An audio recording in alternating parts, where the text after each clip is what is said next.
Happy Lord's Day, everyone! Welcome po sa ating online worship celebration. Kami po ay nagagalak na muli kayong makasama ngayong araw upang muling purihin ang ating Diyos na buhay. Sa isang buong linggong nagdating po at nagdaan, mayroon tayong mga bagay na dapat may pagpasalamat sa ating Panginoon. Kaya't ngayong araw po, tayo po ay magpupuri sa ating Diyos na buhay.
Patuloy po natin alayan ng isang mawiting pagsamba ang ating Panginoon. Hallelujah.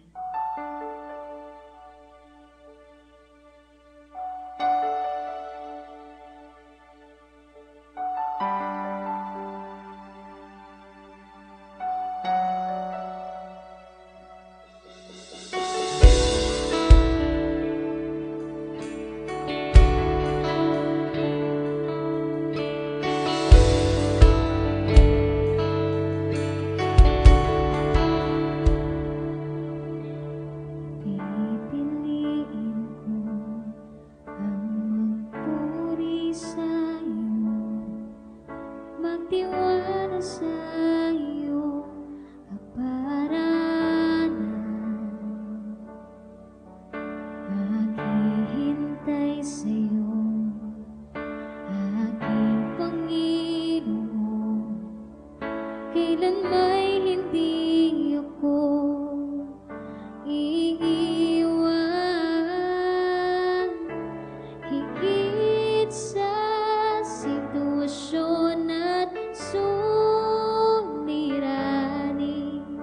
ang iyong dakilang ngalan.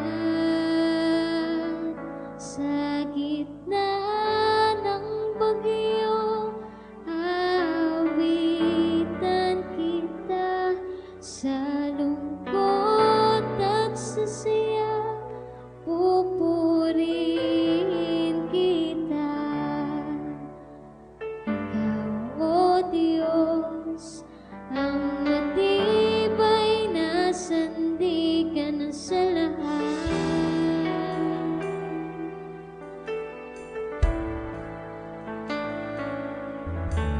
Mabuti ka, O Diyos, sa habang panahon, katapatan ay hanggang sa kalangitan. Ang biyaya mo, ang siyang kailangan ko, kailan ba hindi ako iiwan, higit sa sitwasyon at suliranin, ang iyong dakilang ngalan. Sa gitna ng bagyo, aawitan kita, sa lungkot at sa saya, pupurihin kita. Ikaw, O Diyos, ang matibay na sandigan sa lahat.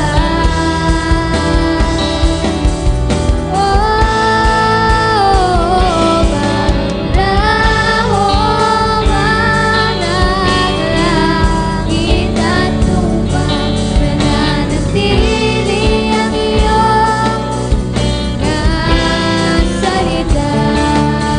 Ikaw, O Diyos, ang matibay na sandigan sa lahat.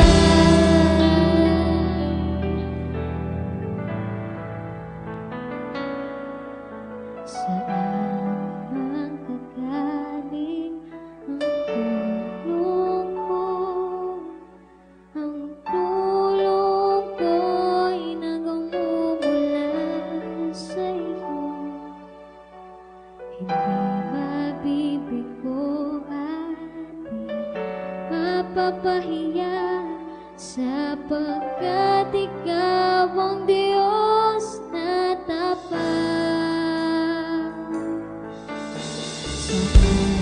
Saan kagaling ang tulong ko? Ang tulong ko'y nagmumula sa iyo. Di mabibigo at di mapapahiya, sapagkat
magpakumbaba sa iyong presensya, maghari ka.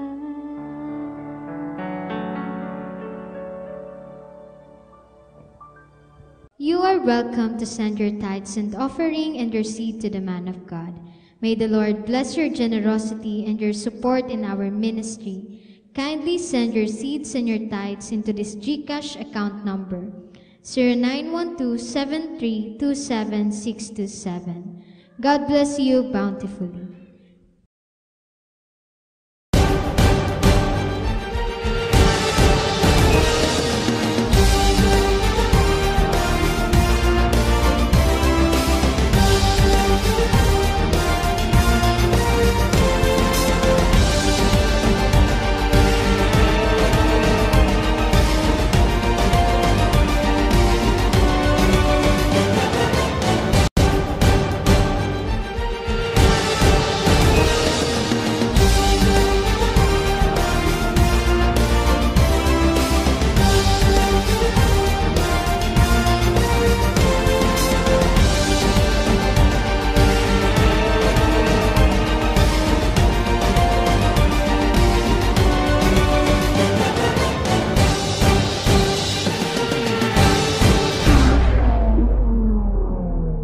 Happy Lord's Day po sa ating lahat. Pagpalain po tayo ng Panginoon. Welcome po sa ating online worship celebration at sa ating on-site worship celebration. Sa lahat po ng inaabot ng gawaing ito, pagpalain po tayo ng Panginoong Diyos. Mahalaga po yung ating pag-uusapan ngayong araw na ito. My topic today is entitled, Go the Extra Mile for God. Go the extra mile for God. In Matthew chapter 5, verse 41, NIV version, ang sabi ng Bible, if anyone forces you to go 1 mile, go with them 2 miles. Kapag pinaglakad ka ng 1 milya, gawin mong 2. Kumusta ka na, kapatid, kaibigan? Napansin mo ba na minsan sa buhay Kristiyano, parang may mga pagkakataon na feeling natin, sapat na ito, Lord? Okay na ito? Tama na siguro itong aking ginagawa. Pero ngayong araw, nais kang tanungin ng Panginoon, handa ka bang mag-extra mile para sa akin? Ang paglakad ng extra mile ay hindi laging komportable. Hindi ito madali. Pero ito yung uri ng pagsunod at pagmamahal na hinahanap ng Diyos sa puso natin. What is the meaning behind going the extra mile? Ano po ba kahulugan ng paglakad ng extra mile? During the time of Jesus, under Roman law, a Roman soldier could force a Jew to carry their burden, their baggage for 1 mile. It was humiliating and unfair and exhausting. Kaya nang sinabi ni Jesus, go with them 2 miles. Pinaglakad ka, karga-karga yung mga bagahe ng 1 milya. Gawin mong 2. Sabi ng Panginoon, gawin yung 2 milya. Yung audience niya ay parang, what? Ano? Bakit ko naman gagawin yun, Lord? The Lord was teaching them and us today, don't just do what is expected. Do not just do what is expected. Do more. Do it with love and do it for me. Gawin nyo na may pag-ibig. Gawin nyo para sa akin. Do more. Pinaglakad ka, pinagbuhat ka ng 1 milya. Gawin yung 2. May mga pagkakataon sa trabaho, sa ministry, o sa pamilya natin, sa opisina, na feeling mo parang abused na tayo. Masyado na tayong pinagod ng gusto. Ginagawa mo ng lahat, pero wala kang nakukuhang kapalit. Pero mga kaibigan, mga kapatid, tandaan mo, God sees every mile you walk, especially the second mile. The extra mile is where God reveals Himself. The first mile is what everyone does. But the second mile is where God shows up. Marami tayong mga ordinaryong first mile na ginagawa natin. Pero ang gustong-gusto ni Lord makita yung extra mile. He shows up in our extra mile. Yung first mile natin, going to church every Sunday. Yung iba, hindi pa nga na-perfect ito. First mile pa lang yan. Going to church every Sunday. Ang iba pala absent pa. That's a first mile. The second mile is inviting others to know Jesus. Pag-iimbita sa iyong kapwa, makilala ang Panginoon. Bring others with you on Sunday. Your first mile is reading your Bible when convenient. That's your first mile. The second mile is spending time in prayer kahit pagod ka. The first mile is loving those who love you. But the second mile is loving those who hurt you. That's the second mile. Madaling ibigin yung mga umiibig din sa iyo. Madaling mahalin yung mga nagmamahal sa iyo.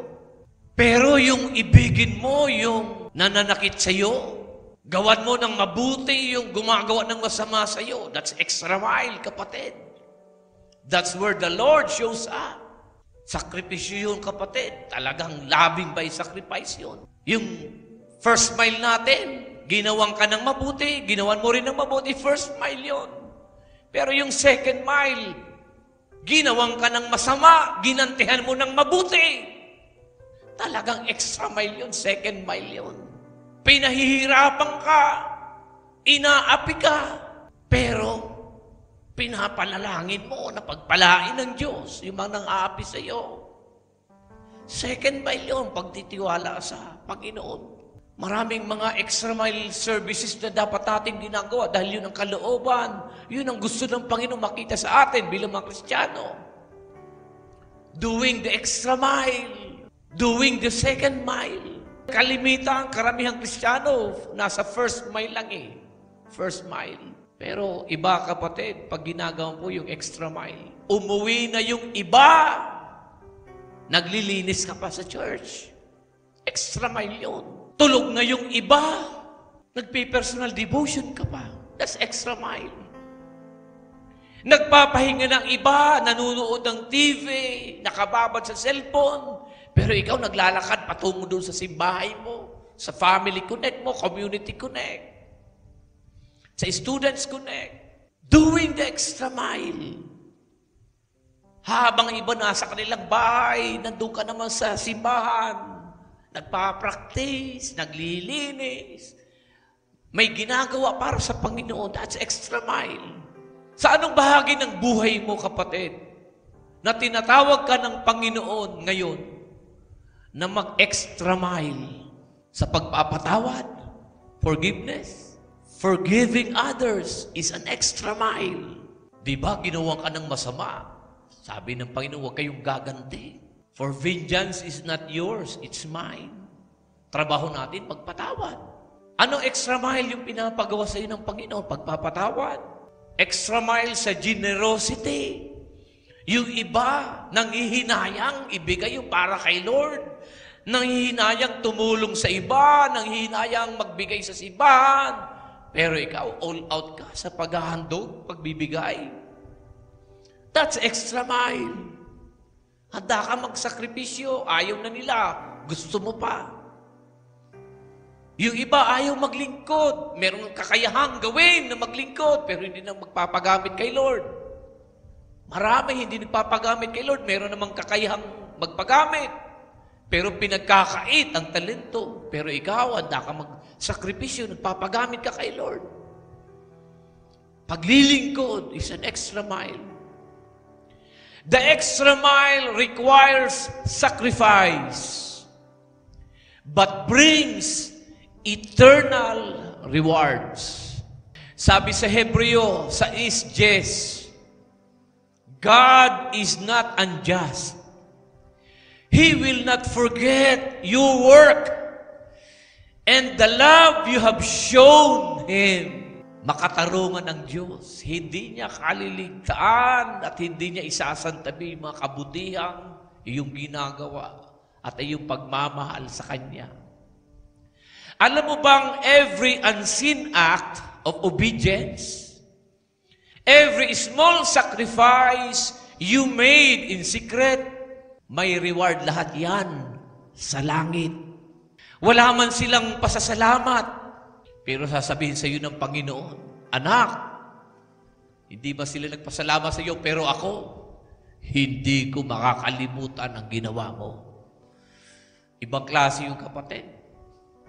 Gusto lang natin yung approval ng ating Panginoon. Na si Lord mismo, nawin natin ang puso ng Diyos.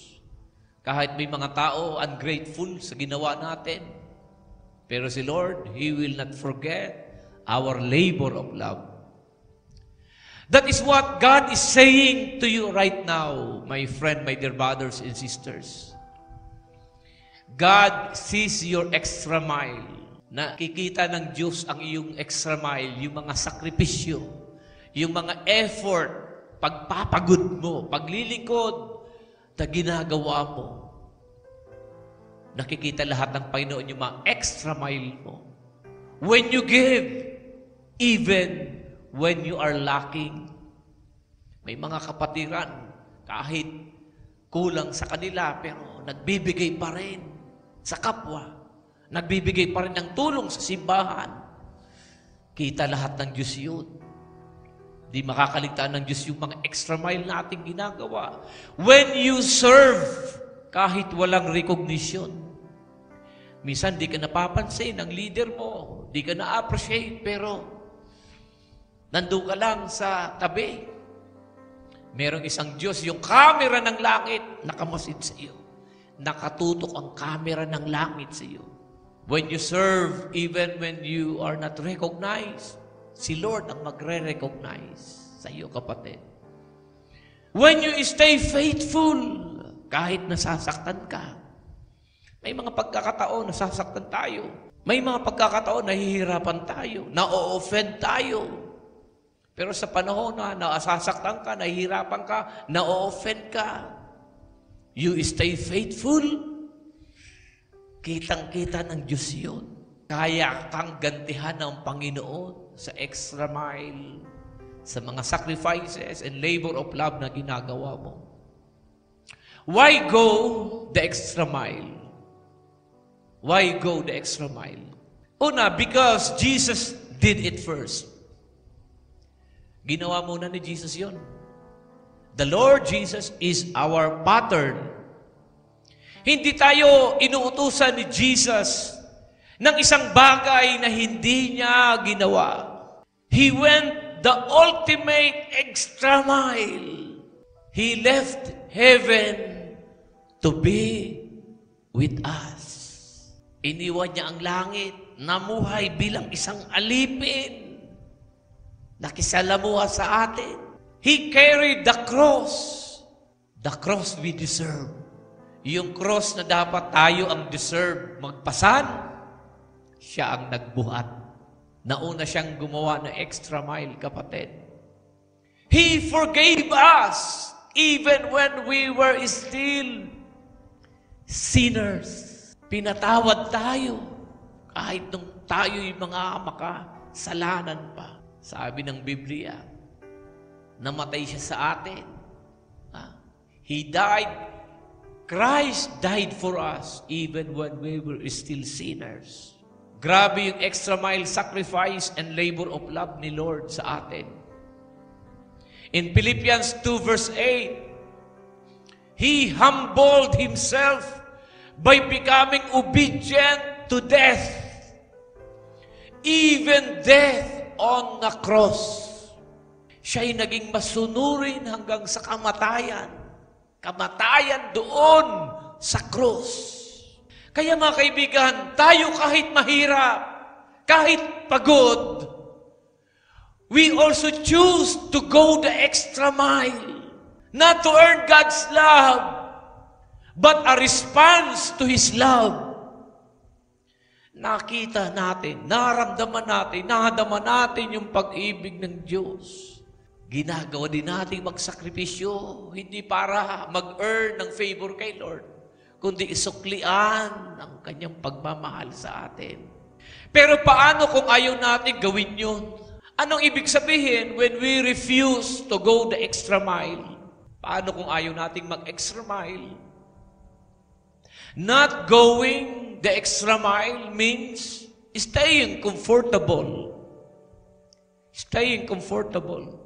Kapag sinabi natin, hanggang dito na lang ako, kadalasan gusto lang nating manatili sa comfort zone natin. Ayaw natin ng sakripisyo. Ayaw nating mahirapan. Ayaw nating mapagod. Ayaw nating magbigay ng sobra. Hanggang dito lang ako. Kaya mo namang tumulong sa leader mo para mag-invite. Ayaw mo namang mag-invite.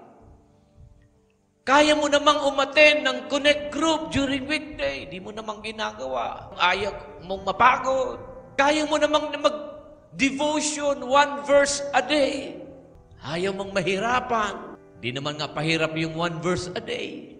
If we refuse to go extra mile, tanungin natin ang sarili natin, paano tayo lalago?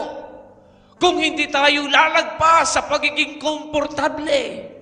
Gusto lang natin, komportable tayo, ayaw natin ng inconvenience.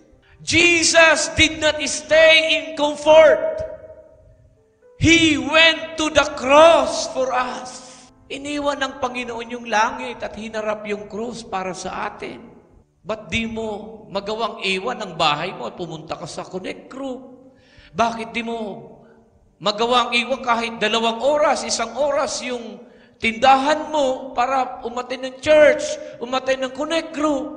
Si Lord iniwan ang langit para lang pasanin yung cross.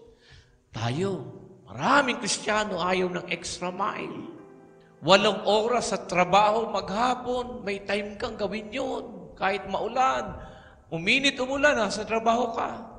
Yung church celebration, 1 oras, 1 linggo, di mo pa ma-perfect. Not going the extra mile can be a sign of a self-centered heart. Pag hindi tayo nag-extra mile, nakasentro lang ang buhay natin sa sarili natin. Self-centered tayo. Let's be honest. Minsan kaya ayaw nating mag-extra mile dahil yung iniisip lang natin, yung sarili natin. Ayaw nating mahirapan, ayaw nating mapagod, ayaw nating magsakripisyo. Big deal na sa iyo yung 1 oras na discipleship training. 1 oras na hihirapan kang ibigay kay Lord. Ayaw mo magsakripisyo. May kaibigan kang nangangailangan pero busy ka sa sarili mong plano. Sarili mo lang yung iniisip mo. May ministry opportunity, pero ayaw mong isuko ang free time mo.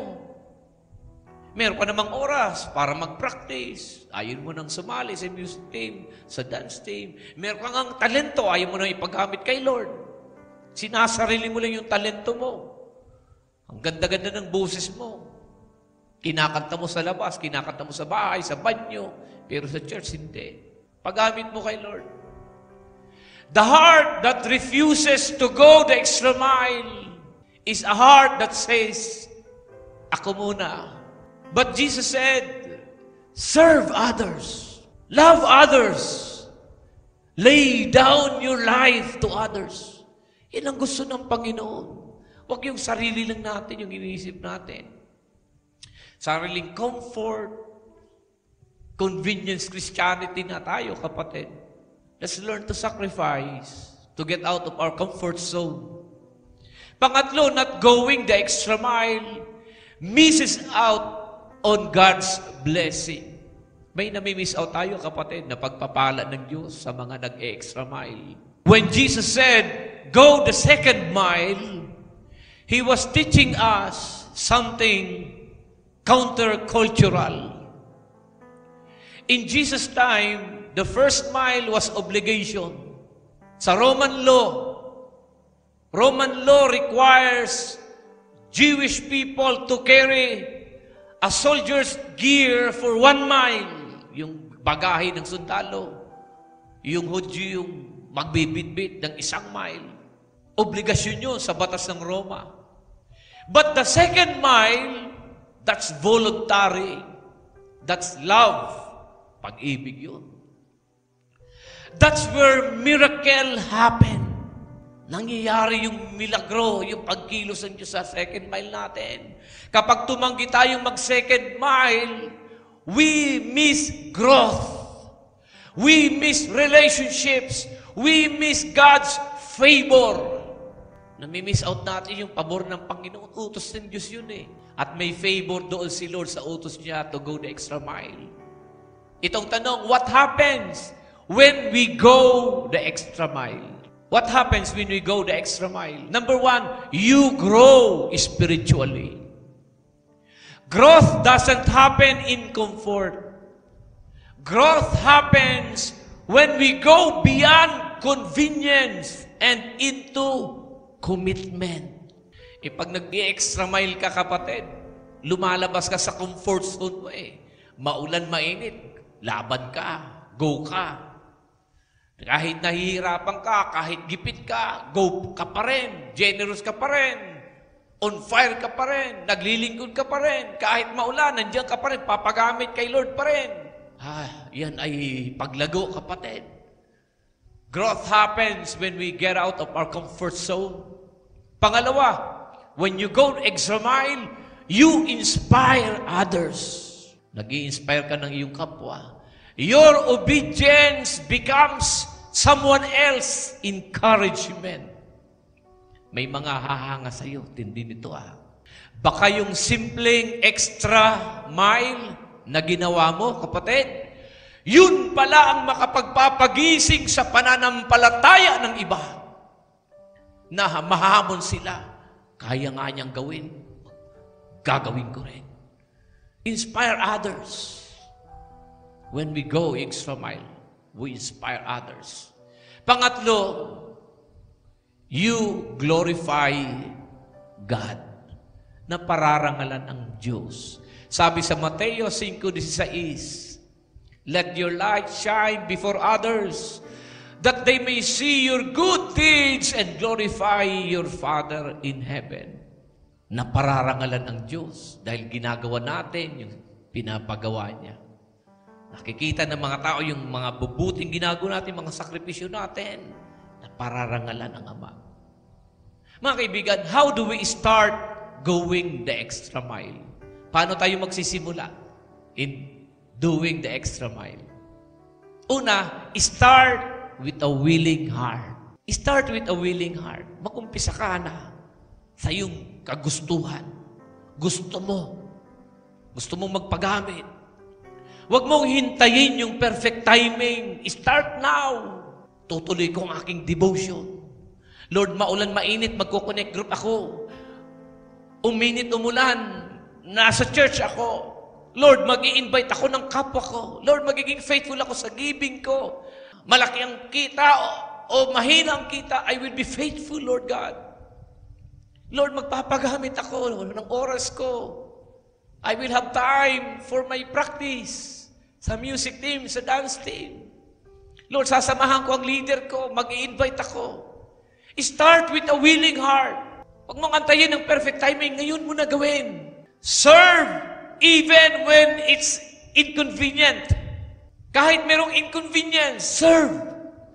That is when love is real. Kahit may inconvenience, handa ka magpagamit. Trust that God sees what others don't. Magtiwala ka. Ang Panginoon nakikita yung mga bagay na hindi nakikita ng iyong kapwa. Mga kaibigan, the Lord will reward your effort.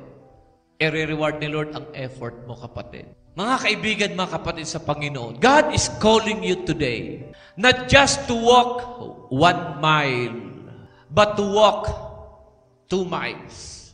Don't just do the minimum. Do the extra mile. Not because you have to, but because you want to honor Him. You want to honor God. Handa tayo magsakripisyo. Handa tayo mag-effort, magpagod, magbigay ng panahon at oras because we want to honor Him. Do not settle for being an average Christian. Yung paten-aten lang, papitik-pitik lang ang paglilingkod. Hindi ganun, kapatid. Seryosuhin mo, ihataw mo paglilingkod kay Lord. Do not just do what is expected. Huwag mo lang gawing ordinaryo. Huwag mo lang gawing normal. Huwag lang yung mga normal ang ginagawa. Yung mga expected. Do what glorifies the Lord. Higit pa sa kaya mong gawin. Higit pa sa ginagawa ng iba. I-glorify natin ang ating Panginoon. Tanungin natin ang ating mga sarili, mga kapatid. Saang area ng buhay mo tinatawag ka ni Lord na mag-extra mile? Anong area? May pinapagawa ba siya na matagal mo nang tinatanggihan kasi mahirap? Ano yung pinapagawa sa iyo ng Panginoon na tinatanggihan mo kasi mahirap? Gawin mo, kapatid. O glorify the Lord. Honor Him. Handa ka bang sumunod kahit walang kapalit basta para sa Panginoong Diyos? Handa ka bang sumunod kahit walang kapalit? Ito ang ating hamon, mga kaibigan, mga kapatid. I challenge you. Pray longer than usual. Forgive someone who doesn't deserve it. Serve someone without expecting anything in return. Give generously even when it hurts. Walk that second mile not for people, but for the one who walked all the way to Calvary for you. Purihin ang Panginoon. Purihin ang Panginoon. Palapakan nga natin ang ating Panginoong Diyos. Hallelujah. Magsitayo, mga kaibigan, mga kapatid. Manalangin tayo. Lord, thank you for going the extra mile for me, even to the cross. Teach me to live a life that goes beyond what's comfortable. Give me strength, grace, and a heart that longs to obey you, even when it is hard, even when it costs something. May my life glorify you in every extra mile I take. In Jesus' name, amen. Hallelujah. Palapakan natin ating Panginoon. Itaas ang mga kamay and I declare, ang kapayapaan ng Panginoon ay sumaating lahat, ang panatag na puso, ang matiwasay na pag-iisip, ang masayang kalooban at malakas sa pangangatawan, ang pinagpalang buhay at kabuhayan ay dumaloy sa iyo sa iyong sambayan. Pakaingatan ka ng Diyos sa isang bunglingong darating at ang kapayapaan niya maghari sa atin. Tanggapin natin lahat ito sa pangalan ng Ama, ng Anak at ng Espiritu Santo. Lahat ay magsabi ng Amen. God bless you. God bless you.